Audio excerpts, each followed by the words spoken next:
കോട്ടയം ജില്ലയിലും കനത്ത മഴയ്ക്ക് ശമനമുണ്ടെങ്കിലും വെള്ളക്കെട്ടിന് ഒരു മാറ്റവുമില്ല. കോട്ടയം കുമരകം റോഡിൽ വെള്ളം കയറി തടസ്സപ്പെട്ട ഗതാഗതം ഇതുവരെ പൂർണ്ണമായും പുനഃസ്ഥാപിക്കാനായിട്ടില്ല. രാവിലെ മുതൽ ജില്ലയിൽ വീണ്ടും മഴ ആരംഭിച്ചിട്ടുണ്ട്. 141 ക്യാമ്പുകളിലായി 6416 പേരെയാണ് കോട്ടയം ജില്ലയിൽ മാത്രം മാറ്റി പാർപ്പിച്ചിരിക്കുന്നത്. കോട്ടയത്ത് വേളൂരിൽ നിന്ന് അഖിൽ തത്സമയം നമുക്ക് പങ്കുചേരുന്നു. Akhil, very good morning. കോട്ടയത്ത് എന്താണ് അവസ്ഥ? പത്തനംതിട്ടയിലെയും തിരുവല്ലയിലെയും കാഴ്ച നമ്മൾ കണ്ടു, ആറന്മുളയിലെ കാഴ്ച നമ്മൾ കണ്ടു. കോട്ടയത്ത് എന്താണ് അവസ്ഥ? വെള്ളം ഇറങ്ങി തുടങ്ങിയോ? നേരിയ ശമനമുണ്ടോ? അതോ വീണ്ടും മഴ പെയ്യുകയാണോ? വെള്ളം കയറുന്നുണ്ടോ? ഈ കോട്ടയം കുമരകം ഇപ്പോഴും ഗതാഗത യോഗ്യമായിട്ടില്ലേ? ഡോക്ടർ അരുൺകുമാർ, പൂർണ്ണമായും ആ രീതിയിലേക്ക് ആയിട്ടില്ല എന്നുള്ളത് തന്നെയാണ്. നമ്മളിപ്പോൾ നിൽക്കുന്ന വേളൂരാണ്. ഇത് കോട്ടയം കുമരകം റോഡിന്റെ മറ്റൊരു ഭാഗമാണ്. അതായത് ഇപ്പോൾ ഈ വഴിയിലൂടെ മാത്രമാണ് ബസ്സുകളെങ്കിലും യാത്ര അല്ലെങ്കിൽ പോകുന്നത് എന്നുള്ളതാണ്. അത് ഒന്നോ രണ്ടോ ഇടയ്ക്ക് ചില ബസ്സുകൾ ഈ വഴി പോകുന്നുണ്ട്. പക്ഷേ മറുവശത്ത്, അതായത് കോട്ടയം താഴത്തങ്ങാടി വഴിയുള്ള കോട്ടയം കുമരകം റോഡ് അത് പൂർണ്ണമായും അടച്ച രീതിയിൽ തന്നെ ഇപ്പോഴും തുടരുകയാണ്. നമുക്ക് കാണാൻ സാധിക്കും അവിടുന്ന് ഒരു വ്യക്തി ഒരു ബൈക്കൊക്കെ തള്ളിക്കൊണ്ടുവരുന്നുണ്ട്. കാരണം അവിടെ നിന്നും ബൈക്ക് ഓടിച്ചു കൊണ്ടുവരാൻ പറ്റില്ല. ബൈക്ക് ഇവിടെയൊക്കെ തള്ളിക്കൊണ്ടുവന്ന് ഇവിടുന്ന് സ്റ്റാർട്ട് ചെയ്ത് കൊണ്ടുപോകുന്നു. ആ രീതിയിലേക്ക് കാര്യങ്ങൾ പോയിരുന്നു. മറ്റേ രാവിലെ ജോലിക്കും മറ്റുമൊക്കെ പോകുന്ന ആളുകളാണ് എന്നുള്ളതാണ്. വലിയ രീതിയിലുള്ള വെള്ളക്കെട്ട് തന്നെയാണ് ഇവിടെ ഇപ്പോഴും തുടരുന്നത്. ഇതിലേറ്റവും ഒരു ആശ്വാസം അല്ലെങ്കിൽ പറയാൻ കഴിയുന്നത് ജലനിരപ്പ് വെള്ളക്കെട്ട് താഴുകയോ അല്ലെങ്കിൽ കൂടിയിട്ടില്ല, കഴിഞ്ഞ ദിവസത്തേക്കാൾ ഉയർന്നിട്ടില്ല എന്നുള്ളത് മാത്രമാണ്. പക്ഷേ അതേ രീതിയിൽ തന്നെ ഇപ്പോഴും നിന്നു പോകുന്നു എന്നുള്ളതാണ്. രാവിലെ മുതൽ തന്നെ ശക്തമായ രീതിയിൽ മഴയും ആരംഭിച്ചിട്ടുണ്ട് എന്നുള്ളതാണ്. ഇന്നലെ രാത്രിയൊന്നും കാര്യമായി മഴ പെയ്തില്ല. പക്ഷേ രാവിലെ ആകുമ്പോഴേക്കും വീണ്ടും മഴ ആരംഭിച്ചിട്ടുണ്ട്, മഴ കൂടി വരുന്നുണ്ട് എന്നുള്ളത് തന്നെയാണ്. അത് ഈ രീതിയിൽ നിലനിൽക്കുകയാണെങ്കിൽ കൂടുതൽ വെള്ളക്കെട്ടിലേക്ക് കാര്യങ്ങൾ പോകും. കാരണം കായൽ കാര്യമായി വെള്ളം എടുക്കുന്നില്ല എന്നുള്ള കാര്യം തന്നെയാണ് ആളുകളൊക്കെ തന്നെ പറയുകയും ചെയ്യുന്നത്. വെള്ളക്കെട്ട് രൂക്ഷമാണ്, അത് വലിയ പ്രതിസന്ധിയാണ്. കാരണം നമ്മൾ ഈ പഞ്ചായത്തുകളിലേക്ക് കണക്കെടുത്ത് നോക്കിയാൽ പടിഞ്ഞാറൻ മേഖലയിലുള്ള എല്ലാ പഞ്ചായത്തുകളും, കുമരകമായാലും തിരുവാർപ്പായാലും അയമനമായാലും ആർപ്പൂക്കര, അതുപോലെ തന്നെ കോട്ടയം മുനിസിപ്പാലിറ്റി, ഇപ്പുറത്തേക്ക് വിജയപുരം വരുന്നു, മണർക്കാട് വരുന്നു, തിരുവഞ്ചൂർ വരുന്നു, പുതുപ്പള്ളി വരുന്നു, അങ്ങനെ എല്ലാ സ്ഥലങ്ങളിലേക്കും പുറമായി വെള്ളമാണ്. ചേട്ടാ, അവിടെ മൊത്തം എങ്ങനെ അരയോളം വെള്ളം ഉണ്ടോ? എന്താ അവസ്ഥ? എനിക്ക് ഇത്രയും പൊക്കമുള്ള എനിക്ക് അരയോളം വെള്ളം, ചരിത്രത്തിലെ ഏറ്റവും വലിയ വെള്ളപ്പൊക്കം. തള്ളിക്കൊണ്ടൊന്ന് സ്റ്റാർട്ടാക്കി പോകുന്നല്ലാണ്ട് വേറെ വഴിയില്ലല്ലേ? വഴിയില്ല, ജോലിക്ക് പോകാൻ മാർഗ്ഗമില്ല. ഭയങ്കര ജോലിക്ക് ഇറങ്ങിയതാണ് 15 കളയും തള്ളുകൊണ്ട് കൂടുന്നതാണോ? എന്താ തോന്നുന്നു? ശകലം കുറവുണ്ട്. ആശ്വാസത്തിലേക്ക് എത്താനുള്ള കാര്യം ആയിട്ടില്ല. മഴയുള്ള കാരണം വീണ്ടും കൂടുമെന്നൊരു പേടിയാണ്. കഴിഞ്ഞ വർഷമൊന്നും ഇങ്ങനെ വെള്ളം വന്നിട്ടില്ല. ഇല്ലില്ല, എത്ര വെള്ളം വന്നാൽ പെട്ടെന്ന് ഇറങ്ങി പോകാറുള്ള ചെയ്തില്ല. പക്ഷെ ഇന്ന് ഇത് അങ്ങനെ ഇറങ്ങുന്നുമില്ല. പാലായി വെള്ളം വീണ്ടും ആണെങ്കിൽ ഇവിടെ 15 കിലോ വേളൂർ ഭാഗത്ത് വീണ്ടും വെള്ളം കൂടും. ഇപ്പോൾ വേറൊരു വിഷയം എന്ന് വെച്ച് കഴിഞ്ഞാൽ ഈ കായൽ വെള്ളം എടുക്കുന്നില്ല എന്ന് പലരും പറയുന്നുണ്ട്. അങ്ങനെ ഒരു തോന്നുന്നുണ്ടോ? ഉണ്ട്. അപ്പം വെള്ളം വലിയുന്നില്ല, വെള്ളം ഇറങ്ങുന്നില്ല, ഓരോ മാർഗ്ഗമില്ല. ശരി, പിന്നെ മുട്ടിന് മേളി പിഴയ്ക്കാത്ത വെള്ളം 4 ദിവസമായി. ഇല്ല, തൊട്ടടുത്ത കുടുംബത്തോട് മാറി.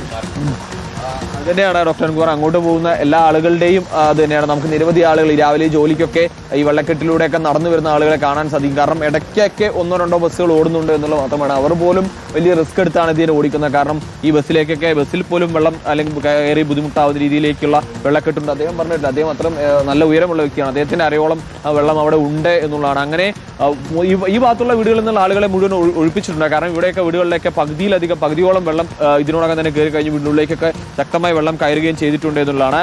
ഈ കോട്ടയത്തിന്റെ ഈ ജില്ലയുടെ ഭാഗത്തെ മാത്രമല്ല, വൈക്കം ഭാഗത്തേക്ക് പോകുമ്പോഴും അവിടെയും സമാനമായ പ്രതിസന്ധിയാണ്. കാരണം അവിടെയും ചെമ്പ്, അതുപോലെ തന്നെ ഉദയനാപുരം, തലയാഴം, തലയോളപ്പറമ്പ് തുടങ്ങിയ പഞ്ചായത്തുകളിലും ഒക്കെ, ഈ മറവന്തുരുത്ത് പഞ്ചായത്തുകളിലും ഒക്കെ തന്നെ വെള്ളം കയറി തുടങ്ങിയിട്ടുണ്ട്. വെള്ളം പ്രതിസന്ധി സൃഷ്ടിക്കുന്നുണ്ട്. വലിയ രീതിയിൽ വീടുകളിലേക്ക് വെള്ളം കയറുന്നുണ്ട്. ഈ വെള്ളക്കെട്ടാണ് പടിഞ്ഞാറൻ മേഖലയിൽ ഉണ്ടാവുന്നതാണ്. പടിഞ്ഞാറൻ മേഖലയിൽ മഴ പെയ്തു കഴിഞ്ഞാൽ വെള്ളക്കെട്ടുണ്ടാവും. പക്ഷേ ഒരു 2018 പ്രളയത്തിന് ശേഷം ഇതുപോലൊരു വെള്ളക്കെട്ട് ഇവിടെ സംഭവിച്ചിട്ടില്ല എന്നുള്ളതൊരു യാഥാർത്ഥ്യമാണ് എന്നുള്ളതാണ്.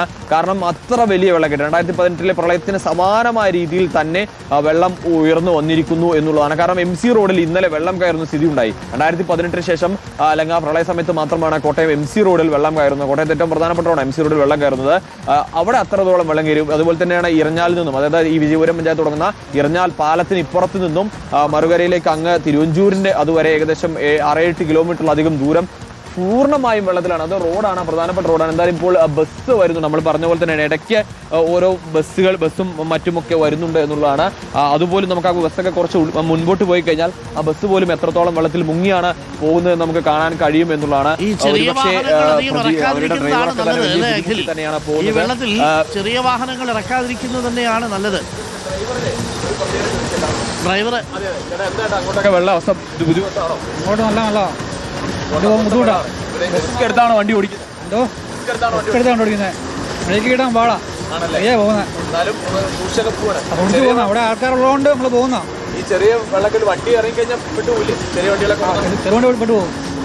ആൾക്കാർ ഓടിക്കാൻ നല്ലത്. ബുദ്ധിമുട്ടാണല്ലേ? ഈ വെള്ളത്തിന് ഒഴുക്ക് കൂടി ഉണ്ടെന്ന് തോന്നുന്നില്ല. നല്ല ഒഴുക്കാ. ഓടിക്കാൻ പാടാണ്. ബ്രേക്ക് ഇടാൻ പാടാണ്. നമ്മൾ പയ്യെ ഓടിക്കുവാണ്. അവിടെ ആൾക്കാർ ഒരുപാടുണ്ട്. അങ്ങോട്ട് കുറച്ച് വെള്ളം കയറാത്ത ഏരിയയുണ്ട്. അവിടെ ആൾക്കാരുണ്ട്. അത് ജോലിക്ക് പോകേണ്ടതൊക്കെ ഉണ്ട്. അല്ലല്ല നമ്മുടെ ഈ റൂട്ട് തന്നെ.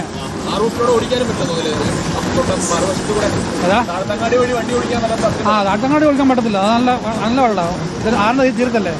നല്ല ഒഴുക്കുമുണ്ട്. വെള്ളം കൂടുതലുമാണ്. വണ്ടി പുകയായി പോകും ഓടിച്ചു കഴിഞ്ഞാൽ. എന്തോ അതെ അല്ലാത്ത എന്തോ 18 കാലം കൂടുതലാണ് എനിക്ക് തോന്നുന്നത്. പെട്ടെന്ന് ഇപ്പം 18 നമുക്ക് ഒരു സമയം ഉണ്ടായിരുന്നു കയറി വരാനായിട്ട്. മുന്നറിയിപ്പ് കൊണ്ട് ഇത് പെട്ടെന്ന് തരുമല്ലോ. റാന്നി കണ്ടില്ലായിരുന്നോ? റാന്നി പെട്ടെന്ന് കയറിയില്ലേ? അതൊക്കെ അത് തന്നെയാണ് ബസ് ഓടിക്കുന്ന ഡ്രൈവറുടെ വാക്കുകളാണ് കേട്ടത്. വളരെ റിസ്ക് എടുത്ത് തന്നെയാണ് ഓടിക്കുന്നതാണ്. കാരണം യാത്രക്കാരുള്ളത് കൊണ്ട് ഓടിച്ചു പോകുന്നു എന്നുള്ള ഒരു കാര്യമാണ് അദ്ദേഹം പോകും. വെള്ളൂരിലാണ് നമ്മുടെ അഖിലുള്ളത്. അഖിൽ പറഞ്ഞത് ശരിയാണ്. ആ ഡ്രൈവർ പറഞ്ഞതുപോലെ ഇതാ നോക്കൂ, ആ വെള്ളം പോകുന്ന സമയത്ത് തിരമാല പോലെയാണ് റോഡിലൂടെയുള്ള അവസ്ഥയാണ്. ഒന്ന് ആലോചിച്ച് നോക്കൂ. അയ്യോ വണ്ടി നിന്ന് പോകുമെന്നുള്ള ടെൻഷനും ഉണ്ട്. യാത്രക്കാരുണ്ട് ആ വണ്ടിയിൽ നിറയെ. റിസ്ക് എടുത്താണ് ഡ്രൈവർ പറയുന്ന പോലെ. ഇത് ബ്രേക്ക് പിടിച്ചാൽ കിട്ടില്ല എന്നുള്ളതാണ് സംഭവം. ശരിയാണ്. ഇതേപോലുള്ള വെള്ളക്കെട്ടിലൂടെ വാഹനം ഓടിച്ചാൽ ബ്രേക്ക് പിടിച്ചാൽ കിട്ടത്തില്ല. വലിയ വാഹനമാണെങ്കിൽ പോലും അത്രയും റിസ്ക്കാണ്. ചെറിയ വാഹനങ്ങൾ ഒരു കാരണവശാലും ഇറക്കരുത്. ഓട്ടോറിക്ഷയോ കാറോ ഒന്നും ഇറക്കുന്നതിനെക്കുറിച്ച് ആലോചിക്കുക പോലും അരുത്. കാരണം ഇതിന് നടുക്കിറങ്ങി ഉറപ്പായിട്ട് നിന്ന് പോകും. അതാണ് അവസ്ഥ. ഈ വലിയ വണ്ടി ആയിട്ട് തന്നെ വലിയ ബുദ്ധിമുട്ടിയാണ് പോകുന്നത്. അപ്പോൾ ഡ്രൈവർ പറഞ്ഞത് കേൾക്കുക. ഇതൊരു വലിയ വണ്ടിയുടെ ഡ്രൈവറാണ്. ഈ ബസ് വരുന്ന സ്ഥലത്തും ഒക്കെ നല്ല വെള്ളപ്പൊക്കമാണ് എന്നാണ് ഡ്രൈവർ ഇപ്പോൾ നമ്മളോട് പറയുന്നത്. ആ ഡ്രൈവറെ സംബന്ധിച്ചിടത്തോളം 2018 മുൻപുള്ളതിനേക്കാൾ കടുത്ത പ്രളയമാണ് എന്നാണ് തോന്നുന്നത് എന്നാണ് അദ്ദേഹം പറയുന്നത്. അന്ന് കുറച്ച് സമയം കിട്ടിയിരുന്നു വെള്ളം കയറി വരുന്നത്. പക്ഷേ ഇപ്പോൾ വളരെ പെട്ടെന്നാണ്. മിന്നൽ പ്രളയമായിരുന്നല്ലോ.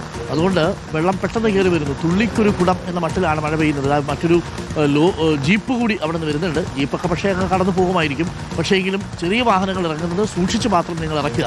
ഇതാണ് കോട്ടയത്ത് നിന്നുള്ള കാഴ്ച. ആ കാഴ്ച നമുക്ക് നിലനിർത്താം. ഒപ്പം നമുക്ക് അപ്പർ കുട്ടനാട്ടിലെ കാഴ്ചയും കാണാം. അഖിൽ സുരക്ഷിതമായി റിപ്പോർട്ട് ചെയ്യൂ. ഒരു കാരണവശാലും ഓടയുടെ ഭാഗത്തേക്ക് മാറിപ്പോകരുത്. അവിടെ ഓടയാണോ കുഴിയാണോ ഈ വാട്ടർ അതോറിറ്റിയൊക്കെ പൈപ്പിന് വേണ്ടിയിട്ട് കുഴിച്ചിരിക്കുന്ന സ്ഥലമാണോ എന്നൊന്നും നമുക്കറിയത്തില്ല. അപ്പോൾ അതുകൊണ്ട് സുരക്ഷിതമായി മധ്യത്തിൽ നിന്ന് മാത്രം റിപ്പോർട്ട് ചെയ്യുക. വെള്ളക്കെട്ടിൽ പരമാവധി ഇറങ്ങാതിരിക്കുക.